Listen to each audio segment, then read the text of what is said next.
This video is about two famous Romans, Marius and Sulla. Gaius Marius was a new man. That is, he came from a family with not many political connections. Sent to Spain, he showed great brilliance at guerrilla warfare, and he added to his fortune. He ended the manpower shortage in the Roman army with the radical step of abolishing the property qualification for service, and he enrolled a volunteer army. Marius was elected consul 6 times between 107 and 100, and this alone shows a crisis in the political system in Rome at this time.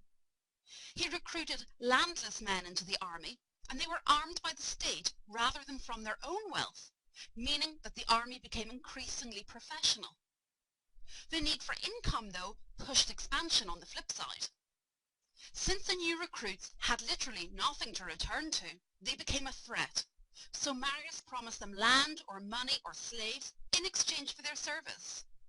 The Senate did not honor this promise, as it feared military colonies loyal to the army generals only. The men were eventually granted lands in Italy and North Africa, but this only increased the political tensions. Roman soldiers therefore looked to their army commanders for assistance, rather than their political leaders. The First Civil War broke out between Marius and the successful army general Sulla. Sulla, surnamed Felix, or Lucky in Latin, fought alongside Marius to begin with. In 91, the Senate promoted him against Marius. Marius's reaction almost led to fighting, but the social war stopped it at this time. Sulla was made general by the Senate, but the popular assembly granted command to Marius. Political and public support was therefore split between the two. Sulla and his men marched into Rome.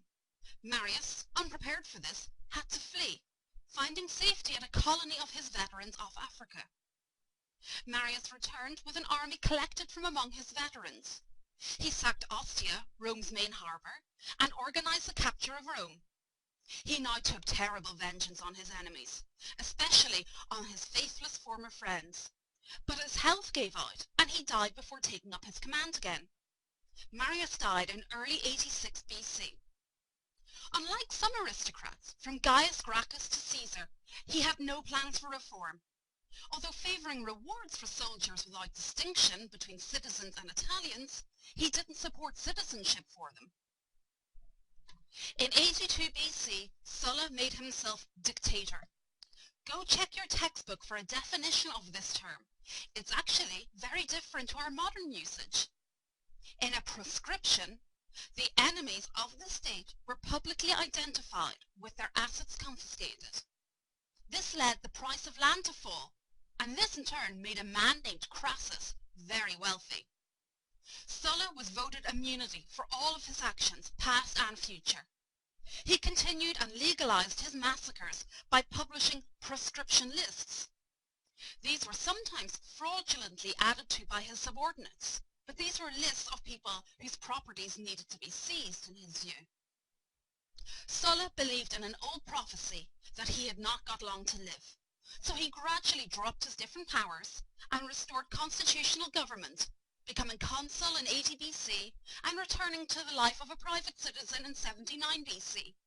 He did actually die of a long-standing disease that same year in 79 BC. Sulla had weeded out those most loyal to the Republic in Rome and rewarded those who, for whatever reason, had joined in his rebellion. A sense of duty and public service could not be expected of those now making up the Senate who would welcome the opportunities for power. The people in turn had their faith in the army, not the forms of republican government, and this, as we'll see, caused long-term problems for the Roman Republic.